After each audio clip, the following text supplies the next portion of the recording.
Okay, welcome back to the podcast. This is episode number 179 with my guest, Mekka Rose de Selectress. This is Mekka's second time on the podcast. Mekka is a DJ, and she is a big advocate of Caribbean culture and music in particular. She goes live on Facebook on a regular basis as Mekka Rose. You should check her out. This is our second conversation, and we kind of pick up where we left off, and I hope you enjoy it. I always do. All right, we'll talk to you soon. Enjoy. This is Mekka Rose. Take care. Bye. Mekka Rose, I'm very grateful that you're joining me again.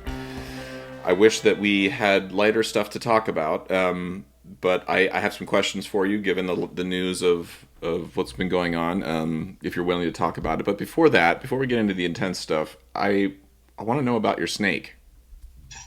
Oh, Oogie. I saw you got a big new snake. Yeah, I got a pet snake. It's a ball python. Okay. I'm not going to mess with him right now. I tried to take him out. He hissed at me.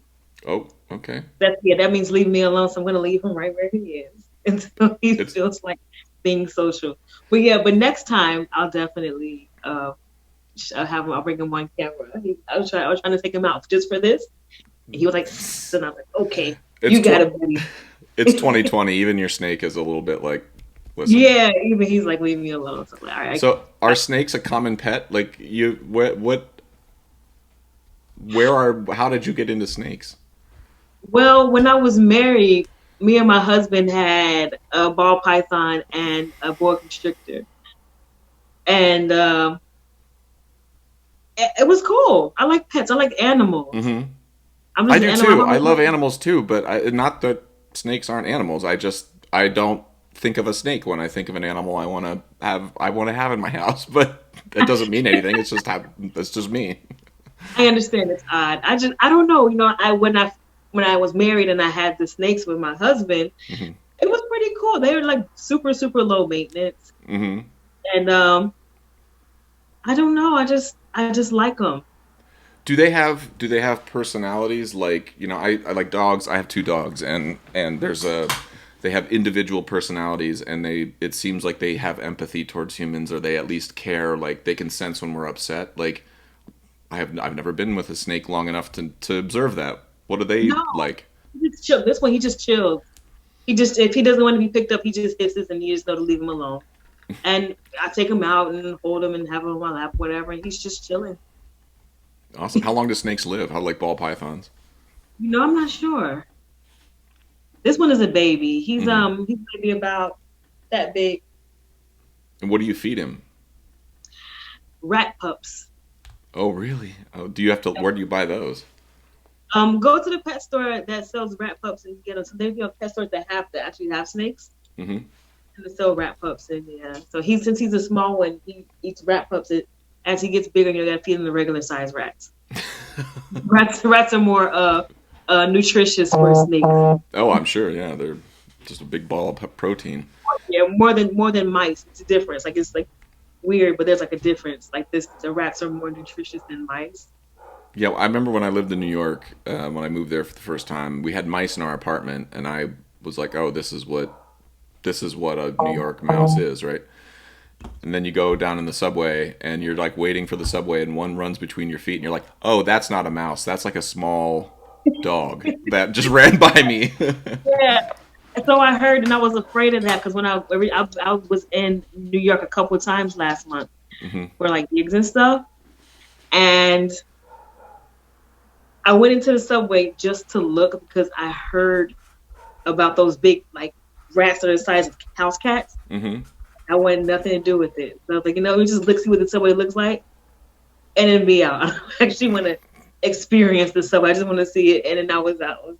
Well, after I saw what it looked like, I was good. As a human, you're sort of like, those are times when you're aware you're on someone else's territory. Like, you're down underground, you're like, oh yeah, this is not where I'm meant to be, and this is where rats are, and I need to respect that on some level. Well, let me ask you real quick. I've been following your DJ stuff on Facebook live. You go live on a pretty regular basis, and it's really fun to sort of like, as a performer, I see all the same. Like, I see similarities in the way you're performing, the way you interact with your audience, even though you're by yourself in a room. And And you mentioned the other day that there was you've been sort of upset recently that there was a troll that got on and started doing some stuff. And I'm curious, like I've experienced trolling in a little bit of way just as a performer, but I'm curious. I don't have the guts to deal with that stuff publicly. So like, because I wuss out when somebody does something like that on like, it doesn't get pretty too bad. But I saw you and you just like kind of went hard in the paint on whoever this was and did it publicly, and I was like, oh, man, I wish I had her guts. Like, what was happening? And are you like, you want to talk about it or what was going on? Oh yeah, I definitely talk about. I'm not going to say his name because then I'll make him famous. Yeah, no. I don't want to out anybody. It just, But basically, this is something that I deal with from time to time, especially because he's an EDM DJ. Okay. He's from Spain. I think he said he was. Okay. I don't know him. He's not even on my friends list, but he somehow ended up on my live feed, and just decided to just be. Can I cuss? Yeah, I don't care. Right. Be Be an yourself. asshole. Yeah. There's a few of those out there. Yeah, he just came on my feed and decided to be an asshole. And he was really rude and disrespectful, like, oh, maybe you should make me a steak instead, or maybe you're better off in the kitchen, and like just really, really disrespectful things like that. And I didn't want to curse. Like I started to curse on air, but I said, you know what? I don't know who's listening. I'm going to handle this dude. So I went into his inbox and cussed him out. He looked at it, didn't respond. So I said, okay. Because I don't like bullies, right? I'm going to handle you. You're not going to come and bully me. I'm going to handle a bully. I don't turn the other cheek when it comes to a bully. So I went on his page and I screenshot all his comments and I went under each of his pictures and I put such and such is such and such attacks. What did I put? Such and such likes to attack women. And I put all his comments under each picture. And I just pretty much spammed his whole shit. Like every picture I put, such and such likes to attack women. I put all of his comments, and it did on every picture I could, and he blocked me after that. So I was like, success, because I wasn't going. And I bet he'll think twice before doing that again to somebody else. And not only that, I had my friends report his page, and some of my friends go on his pictures and talk shit to him or whatever. And he didn't respond to anybody. He just blocked us all.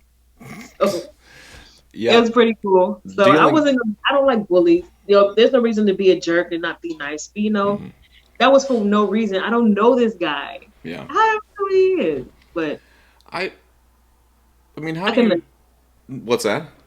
I couldn't let it slide. Well, but, again, I'm asked the question sort of half, like, it's like I was joking about my admiration for your willingness to just dive into that. Like, I'm terrified of, because I don't know who this other person is. Like, if somebody says something negative towards me, like how to deal with bullies. I had bullies growing up when I was in high school, and like it was more physical bullying. There was never my physical bullying was like mostly like people pushing me in the hallway on the way to class and like cornering me and punching me and like just trying to, because I was never a fighter. Like my dad was like he had his nose broken like 3 times and like never like he was always just like, you gotta punch him right in the nose. I'm like, Dad, I play steel drums. Like I don't want to do that. Like I just like it just was not a thing.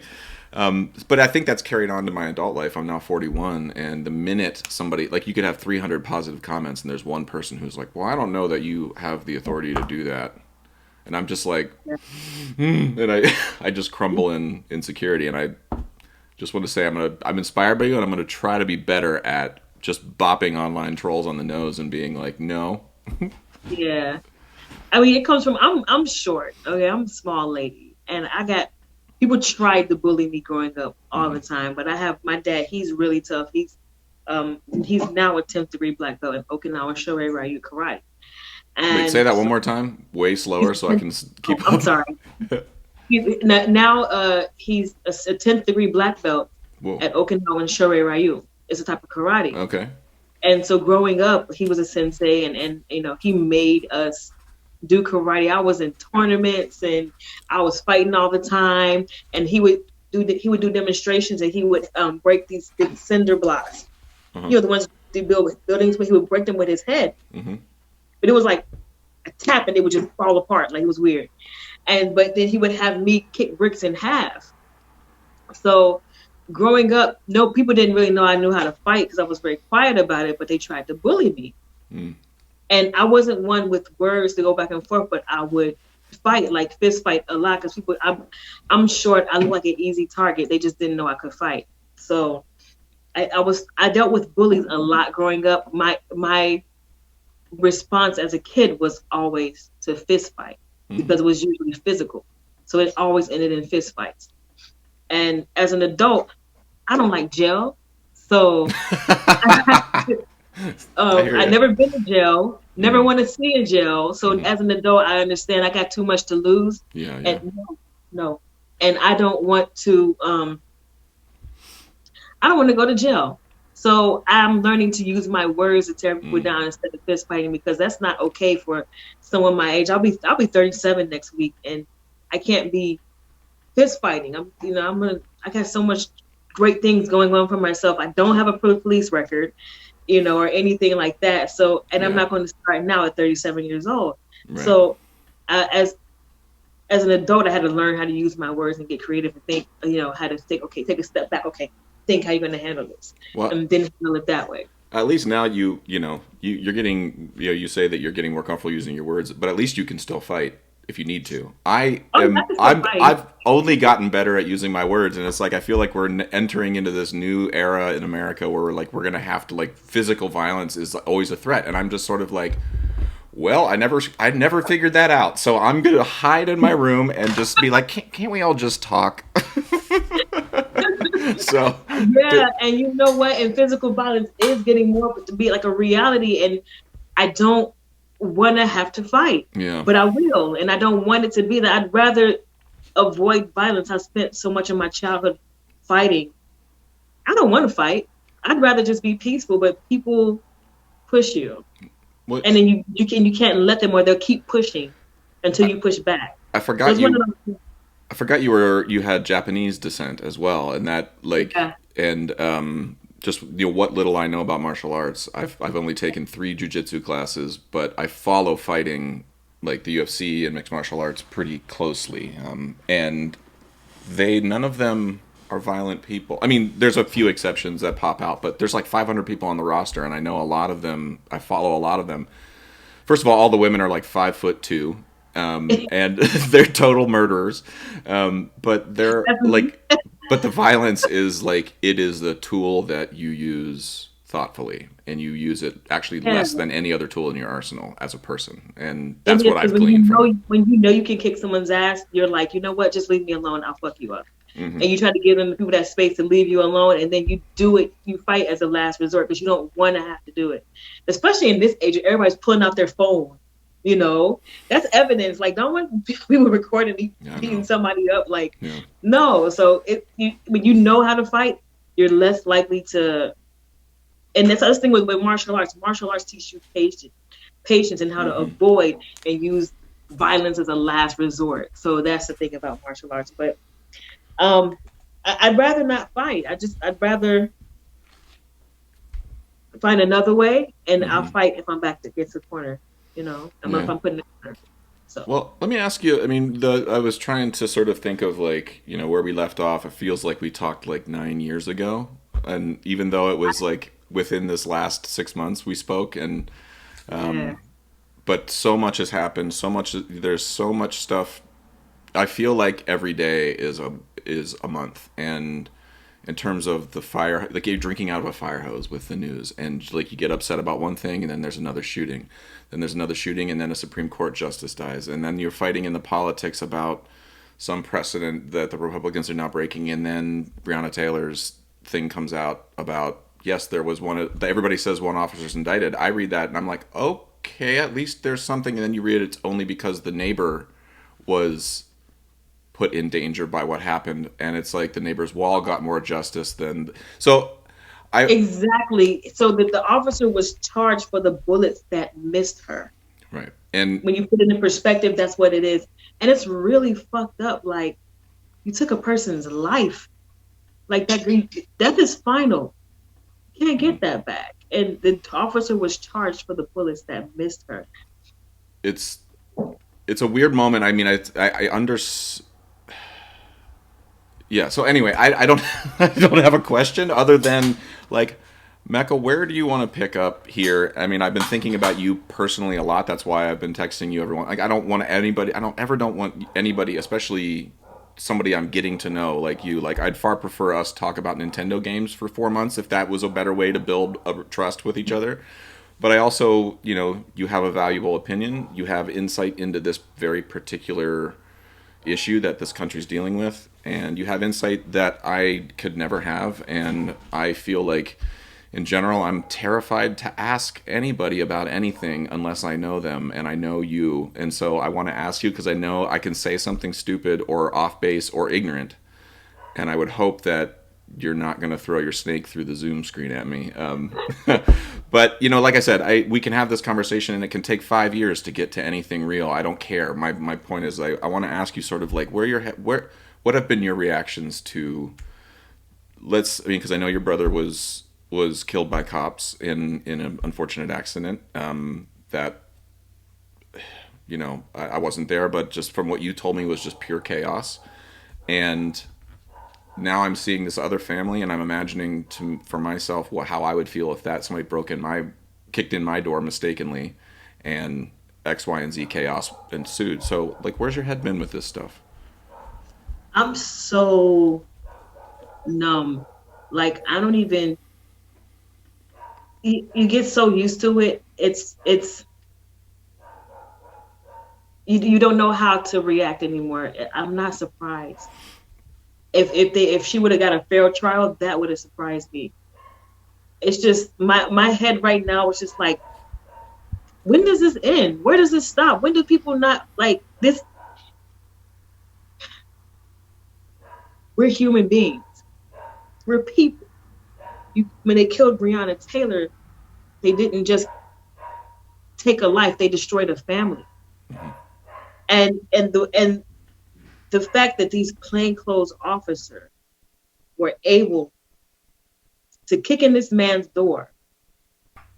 The man shot back, right? And what I read, it said he shot back. But if somebody kicks in your door in plain clothes, would you not shoot back? I'd shoot back. I'd be shoot. So it's like they were sleeping, correct? Like they weren't they weren't up watching a movie and completely like cognizant of their environment. You're asleep, right? And I think I read somewhere that it was actually ended up being the wrong house. Which was the wrong house? That Her house. The no knock. Yeah, I think the no knock warrant was like they had mistaken. They got the wrong address, and yeah, it was the wrong address. If I remember what I read correctly, and that they could do that and kill an innocent person. What did she do to deserve that?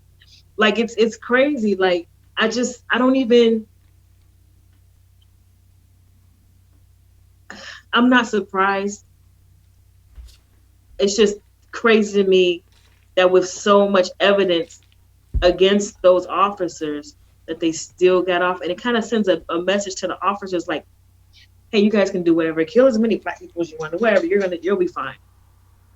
And I was talking to a police officer the other day at my job, and he's like, oh, we're afraid to do anything. We're afraid to do anything. No, I'm like, you don't have to be afraid to do anything. Just don't kill us. Like, was the cop black or white? He was white, blonde hair, blue eyed guy. Okay. Yeah. And what was the contact? Like, were you just in passing with him, or you were at work? Well, no, or job people, I work in a public space, and people have to cover their, like the CDC, well, the code enforcement is forcing us to make people cover up, wear a mask when they come into the building. And we had gotten a fine because people were refusing. And I was irritated. And the officers, I'm like, hey, can you help us out? Like, we just got a fine. I don't want my job to close. Help us out, please. And then he's like, oh, he's like ranting, whatever. And then he mentions, oh, cops are afraid to do anything now. We're afraid to do anything now. And that's how that came up. And I was like, okay, yeah, maybe just don't kill us. How about that? Like, you don't have to be afraid to do anything. Just don't kill us. I don't understand how hard that is to just not kill us. Like, it's just, I don't understand the lack of humility. Like, there's no humility there. And for him to say that, it kind of sounds like well, if I can't kill you, then why am I going to do anything at all? Right. To me, Right. like, what's the point if I can't kill you? That's what it sounds like to me. Well, this is the thing. I'm.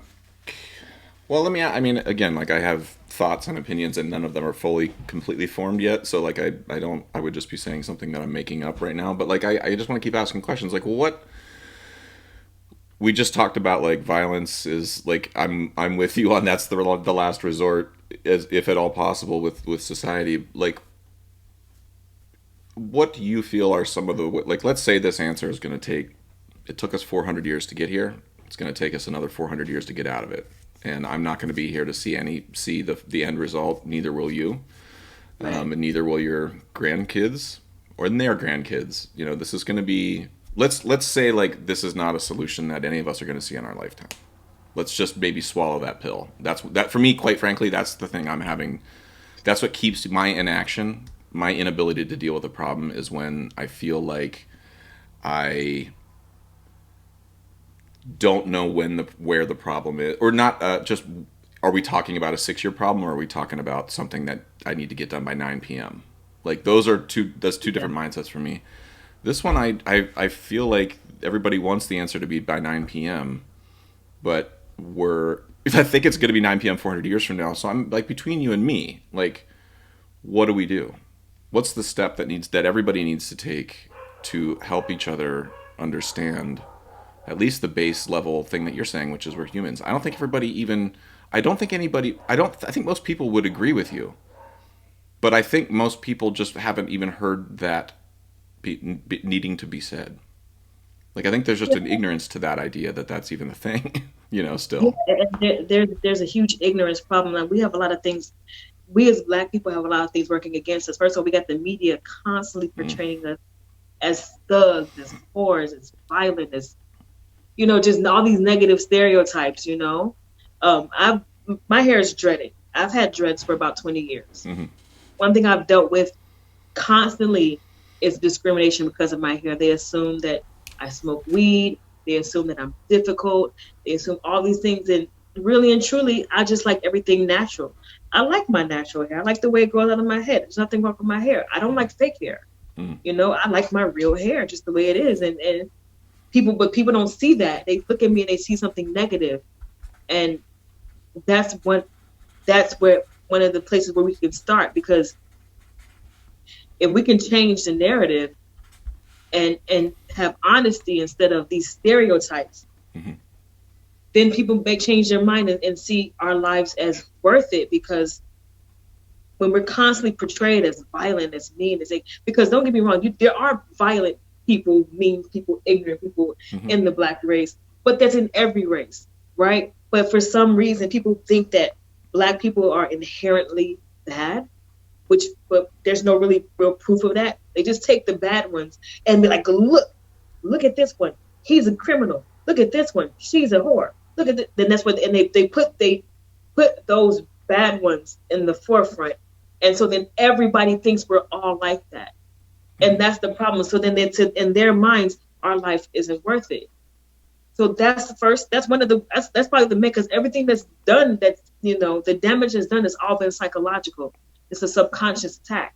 Like your subconscious, there's subliminal messages that play on your subconscious, and in the back, if you're constantly seeing Black people do bad things constantly all the time, and you're not seeing the good ones, then you're automatically going to think that Black people are inherently bad, which Right. is not true. Right. So that's one of the things. It has to be, there has to be unlearning and relearning.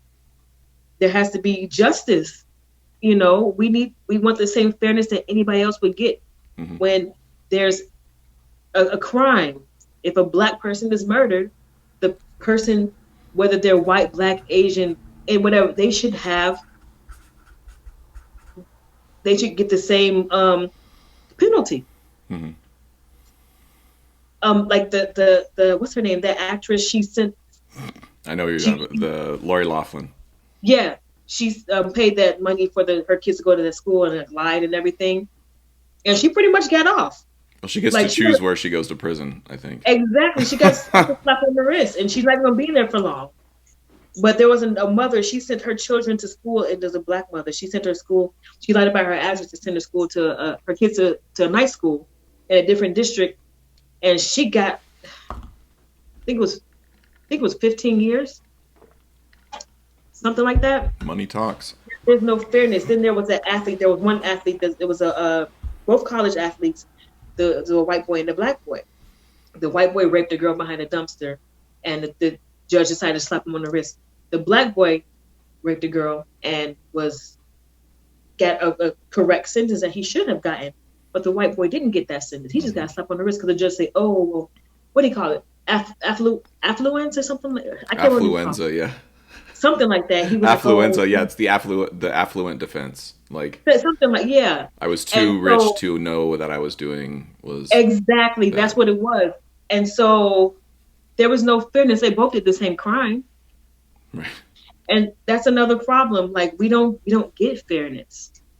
We just don't. This is coming from, I mean, right now, especially in this country where the president is somebody who claims affluenza on everything, or like everything is an attack on him. Everything is, and I think like right, especially right. The reason I'm asking these like questions, like let's keep this conversation with me and you, because the minute we get outside that bubble, we have to deal with Donald Trump, and we have to deal with crazies who are feel like they're emboldened because, well, he believes a conspiracy theory about Kamala Harris's birthplace.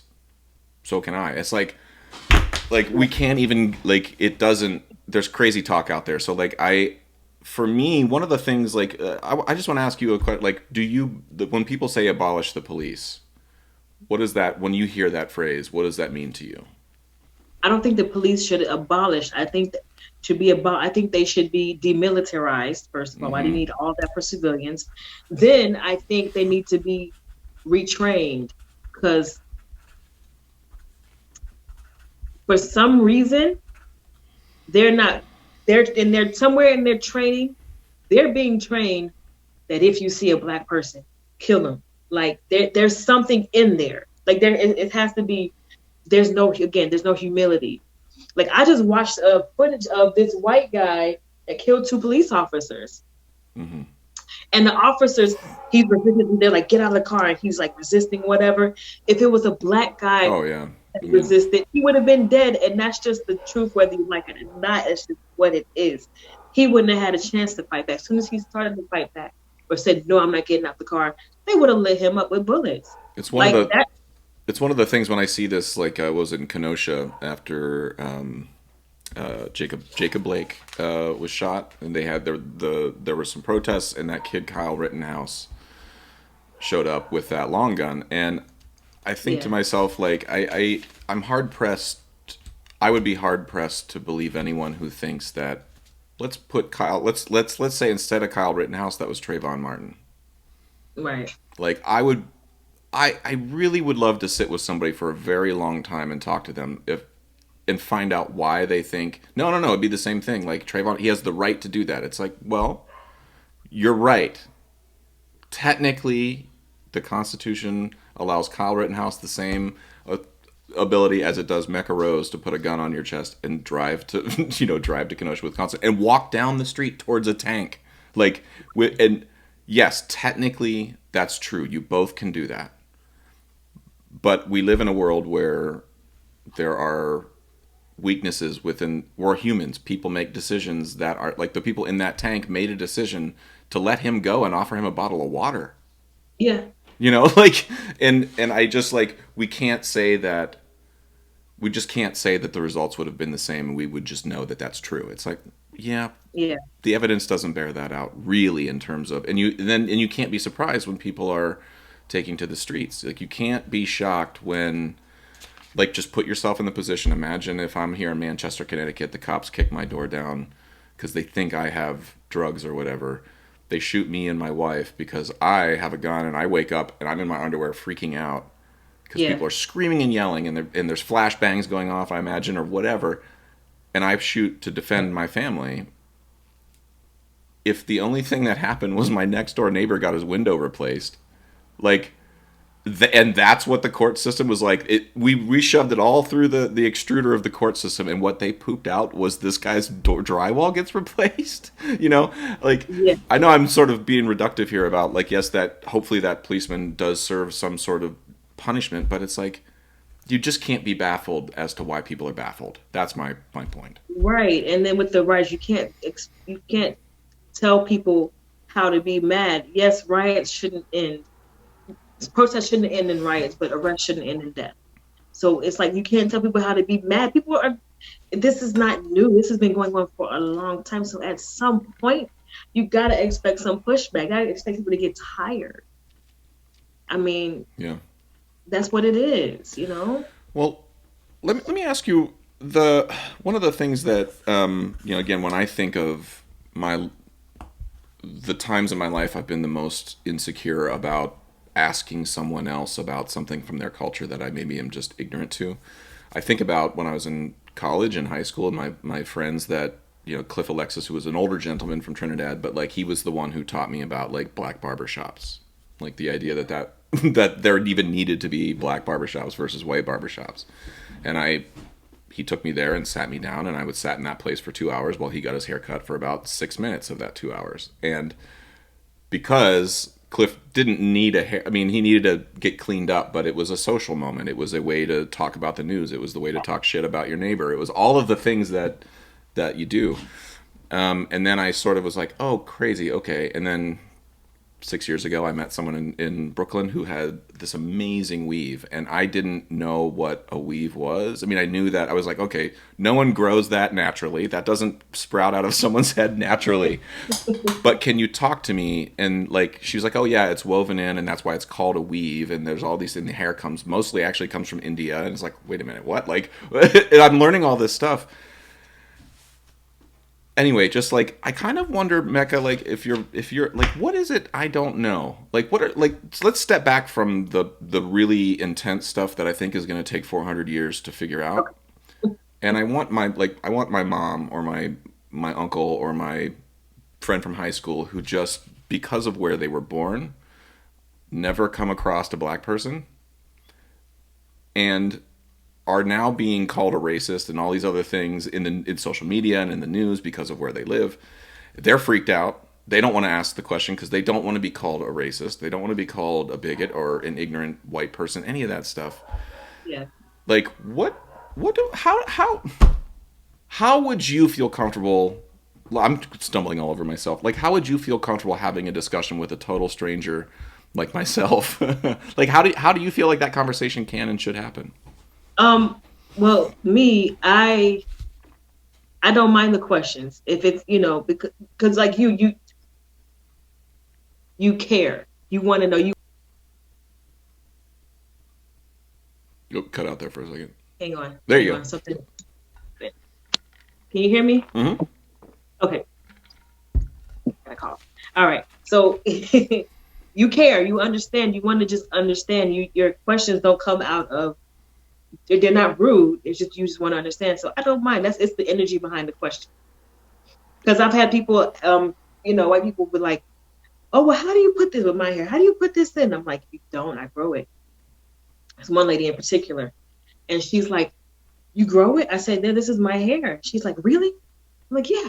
It was longer at that point. Mm. And she was like, "I'm sorry, I didn't know. I don't want to sound ignorant, but I didn't know black people's hair could grow that long." Mm-hmm. I'm like, "Well, how you know?"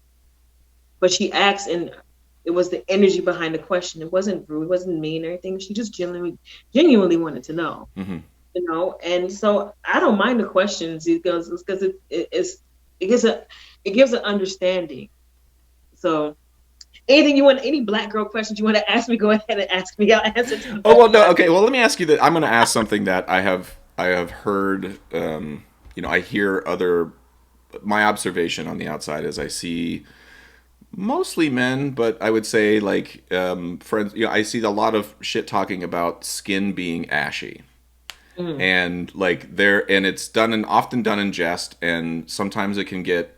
It's a signal of something or it's a sign of something. I don't understand. Like, can I just ask you, like, what is that? What is happening? Why? And what, like, in the culture, what is happening when someone says, "Hey, your skin is ashy," or why is that Why is that an issue? If you don't mind, like I just said that and my heart rate jumped through the roof. So please, Mecca, no snakes. But it's like, Dave Chappelle jokes about it a lot. Like, there's a lot of skits that reference ashy skin, but I think for somebody like me coming from Ohio, that's not well, at least in my part of Ohio, in a cornfield, like that's not something that ever came up when I was growing up. And so when I heard that, I was like, what? Like, what are you talking about? It's about self-care. Like, you gotta moisturize your skin. Like, ash really show, like when we get ash, like you really can see it, and it's not, it doesn't look good, um so it's just kind of like you use it to make fun of somebody, like just kind of poke jokes at somebody, but it's mostly like you don't want to be seen ashy because it looks like you don't take care of yourself. But I'm sorry, just like medically speaking, is there something in the amount of melanin in the skin? Is there something about it that causes like needing more like what? I mean, it's not a medical condition. It just means you just need some lotion, pretty much. Like, I don't know. Okay, I've never seen white people get ashy, so I don't know. Yeah, that's why I'm asking. We have eczema, and there's things that there's things that white people deal with skin wise. Like my wife is constantly putting lotion on her skin all the time, but the term ashy is never anything I've ever heard any white person ever say. That's what I'm saying. I think it's mostly a black people thing. It's just moisture. You take care of your skin. Like it's just, it means you need to take care of yourself. It's like if your skin is ashy, it just looks like you don't take care of yourself. It's not a medical condition. Yeah. It's dry. It just needs, it's not nothing. It's not problematic. There's nothing wrong. I mean, there are levels of ash. Like if your skin is like really, really ashy, like you're not getting enough water. But if I take a shower and get out the shower and don't put on any lotion, then I'm gonna get ashy. It's a little white in the elbows and stuff. It's just okay. It's just healthy. You gotta keep your skin healthy. Don't be ashy. Keep your skin healthy looking. Well, let me now open I mean, listen. I'm aware that you live in a world that is driven by white people. So like you experience my culture, I think, more than white people experience yours. But do you want to ask any dumb white people questions? Is there anything that's been bothering you about, like, is there anything I can help shed some light on? No, not really. I mean, I see you guys all the time, so I don't really. What's that? I see you guys all the time, so I don't really have questions. But that's my point. I think it's good that people hear that. Of it is that it's a Eurocentric world. That's what we live in. That's what it is. And so I don't really my only concern, right, is like, why is it that white people feel so threatened when they see black people? That's one thing I just don't understand. Well, I feel like there's like a certain level of fear, for lack of a better word, or caution when a white person sees a black person and then they feel like they need to code switch and try to start talking like you're black or whatever. I never understood that. I've never, I haven't felt it. I will say that when I spend a lot of time in the Caribbean community, like around Carnival time, like in either over the Labor Day weekend or in Trinidad, I will find myself picking up slang, like, saying, like, instead of saying good evening, I'll say good night. Like that's a thing in the Caribbean community that is different than the white community. Or good day, things like that I slip into way quicker. I mean, I don't take on an accent, but I find myself subconsciously saying good day or good night rather than hey everybody, like, which is what I do normally. But sorry, I lost my train of thought there for a second. I'm sorry, Mecca. But yeah, just the code switching thing is one that, like, I don't understand it either. Oh, here's what I was going to say. Yeah, there's a fear, I think, that is built in. I think a lot of it is, but I think it's baked in because of the news, like you said, because of shows like Cops. You go on, but then also, like, there are, the show like Jerry Springer. Like, I grew up on that show. That one basically, that was like Cops but for white trash. Yeah. Like, that show, when I watched that show, I was like, oh, I know all these people. Like, this is who I grew up with, like. But it was like cartoons of those people. Like that's what that show did. So so when somebody was like, you realize that Cops gives people a bad image of black people, and I'm like, oh yeah, Jerry Springer did the same thing for poor white people. Just Yeah. Cops was on, anyway, it's like the news does create a lot of that. But I actually wonder if some of it is like, there's this study, I don't know exactly what it's called, but it's like the genetic trauma that gets passed down generation to generation. There's Yeah. reasons why, you know, certain populations of people avoid certain things and or have whatever. It's because you pass this stuff down. I Yeah. think white people, like, listen, 400 years ago, this all, our DNA started collecting this idea of this being a reality of we can go and buy people and bring them over here, and when they die we can go buy more. Like, that's in there, that's in the soup, right? Whether we Yeah. like it, whether I like it or not, it's somewhere in the soup of white people. Then as time goes on, the other part of the DNA where it gets affected is now we've freed slaves and everybody's pissed at us and they want to kill us. Holy shit. Like, yeah, you have uprisings, you have riots, you have, like, this tension in society gets baked in that person's DNA and then they pass it on. I think most people, yes, there's assholes in the world that really genuinely are like, nope, the N word should be around, I have the right to say it, and they should be subjugated. Those absolutely exist. But I think the vast majority of people are just like, I don't know why I'm afraid, but I am. Like Yeah. this isn't And real what I'm feeling, but it's there. it's funny because black people, like, we don't want to destroy y'all. We just want y'all to stop fucking us over, pretty Right. much. Yeah. That's pretty much all it is, like, coming down to.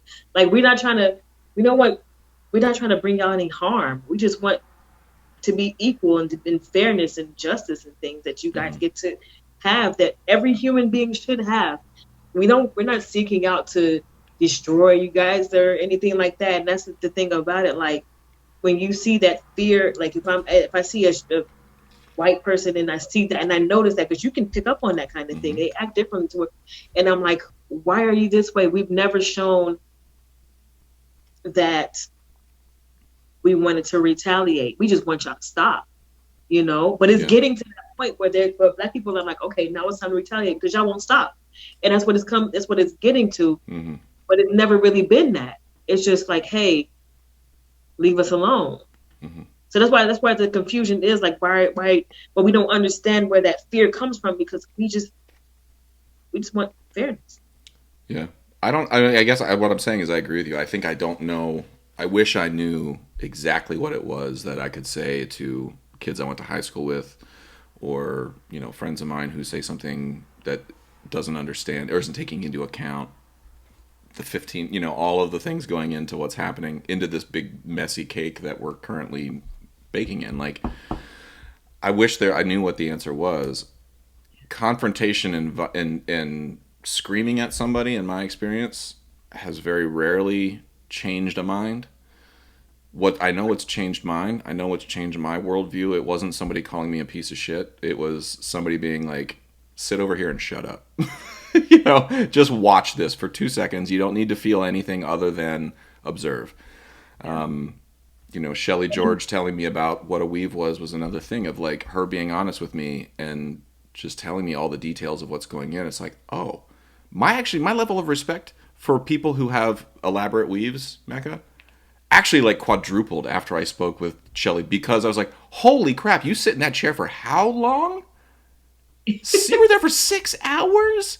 Like, there's nothing in my life I sit anywhere for 6 hours for, And I was like, well, listen, I see that again. Hats off to you. That's, commitment. Yeah. I mean, I've seen that. I used to wear weaves. That's a long time ago, but Mm-hmm. I understand the mentality behind it. I don't like fake hair. Mm. And one thing a lot of people don't know is the history behind that. For years, like, black women hair has been regulated in America. So you show it, you can't show it, you got to do this, Mm-hmm. you got, like, and then there was Madam C.J. Walker who invented, the hair products for black women, like straighten their hair and things like that. And it was all a result of, like, you see the weaves and the wigs and things like that, the lace fronts. it's all about achieving that European standard of beauty Mm. that's not natural for us. But because the world sees that European standard of beauty as just as universal, it's a way of achieving that, and in turn, it's kind of suggesting that an African standard of beauty is not beauty. Right. You know, dark skin is not considered beautiful. Kinky hair is not considered beautiful. Mm-hmm. So, you know, it's subconsciously, because a lot of women who wear weaves and stuff are ashamed to wear their real hair in public. Mm. And it comes from that years and years of centuries of, not centuries, but, you know, decades of Sure. being passed down from generation to generation. Like, you got to straighten your hair, you got to straighten your hair. If When you I want the started my job, dread, if you want to get the job, if you want to get the promotion, your hair's got to look like the boss's wife, not like, you know. exactly. When I started my dreads, my dad was pissed off because I wasn't putting relaxers anymore. He was like, "Why would you want that?" When I started dreads 20 years ago, he was like, "Why would you want that? Ew, mop head, this." And a lot of the hate I was getting was coming from Black people, unfortunately, because there's that stigma, that thing that's been passed down that, hey, your real hair isn't good enough. Mm. So that's where the mentality behind the weaves and stuff comes from, trying to achieve that standard of beauty that's not ours, basically. Well, my point in bringing that up was just the, like, I think if the people I know who don't know Black people at all, the one thing I can say is, like, these are people who respect hard work, who, like, take pride in their lawns. They'll spend 6 hours cultivating a garden. And like, I think if we can figure out a way to, like, make people understand, like, listen, we need to understand that when somebody's putting care and passion into something, whether it be a hair weave, whether it be your natural hair, whether it be food, like whether it be a steel band, whether it be a DJ set, like, we have to get better at being like, oh yeah, like, the thing I see in Mekka, I don't understand X, Y, and Z, but I see someone who is clearly working hard at something in the way I do. Like, and I feel like if we can find that common ground more often, then when you have the hard, then people aren't coming to you, like, with any sort of, like, more of their bullshit is stripped away, because they're starting with a thing of, like, oh yeah, you guys rehearse steel bands for, 9 hours straight, like, I know what a 9-hour workday is. I can relate to that, and I don't know. But I could be wrong, Mekka. Who knows? No, you have a very valid point there. Yeah, absolutely. But I mean, people just have to be able to not be judgmental and kind of be open-minded.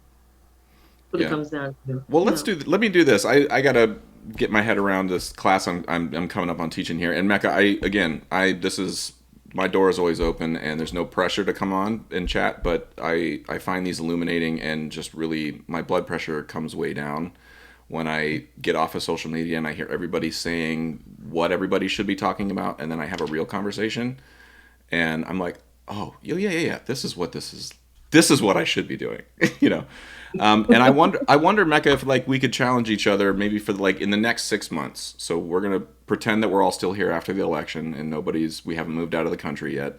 But I wonder if we could do, like, we do one where you introduce me to some total stranger that from your friend group that I don't like.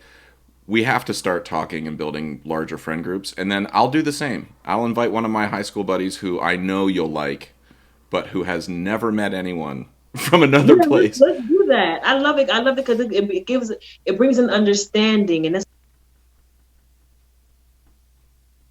Oh, you getting a people call? keep calling. You're a popular woman, Mekka. You're a popular woman. Yeah, no, I love that idea. It brings an understanding, and I think it's a wonderful thing. So I think we should definitely do it. Next time I'll have Oogie. I think Oogie won't be so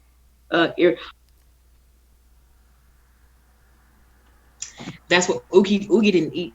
He's supposed to have his rat today. Well, I would feel honestly. Next time we'll have Oogie fed and ready to go. I'll feel very intimidated if the very first thing in a podcast is a ball python devouring a baby mouse. I feel like that's a solid way to start a podcast. I'll feed him ahead of time, and then I'll make sure he's, like, good and satisfied and not cranky. He wants to eat. That's what it is. I just realized it's Thursday. Oh, well, go feed him. Mekka, this was really great. I really appreciate you. I'm sorry I'm so rambly sometimes, but it's really nice to catch up with you, and I'll look forward to seeing you again on Facebook. Until then, I hope you stay safe and stay healthy, and I'll look forward to chatting again. Always great talking to you. I love these conversations, and we need more of these. We need more of these open dialogues. So I'm always glad to do it. My schedule has been so hectic because I've been working extra hours, and my last check had like 100 hours. So I've been working a lot of hours, and I haven't had the time been as available lately. But I'm always glad to do this. So well, get some rest and watch. There's a great show called Lovecraft Country that was made by the same producer, Jordan Peele, from Get Out and Us. It's an amazing show. So you should like make some popcorn, shut off your phones, and just take some Mekka time and watch a good show. And I hope all that happens. So stay safe, and I'll look forward to chatting with you again soon. All right. I look forward to you. Be safe as well. Always a pleasure. Thanks, Mekka. Bye. Okay, I hope you enjoyed that conversation. This podcast was brought to you by Liquid Drum. LiquidDrum.com down in Waco, Texas. Check it out. Hilarious percussion videos, awesome educational content, brand new snare drum book, method book out. Check it out. You won't regret it. LiquidDrum.com. Also, DunleavyPans.com. DUNLEAVY Pans.com. Kyle builds and tunes all the steel drums I play on at NYU and Princeton and in So Percussion and personally. Check him out. He's an amazing tuner and builder and a really nice guy. DunleavyPans.com. Also, PanInMotion.com. A bunch of my friends down there started an organization called Pan in Motion. They are a great advocacy organization for the steel pan as an art form, as a culture, but in specific what it does in the Brooklyn arts and culture scene. So check them out, PanInMotion.com. And finally, MangoChowClothing.com. Alejandro Mirage runs an amazing clothing company that's heavily influenced by the steel pan and its culture. Check them out, MangoChowClothing.com. All right, hope you're all well. We'll talk to you soon. Bye.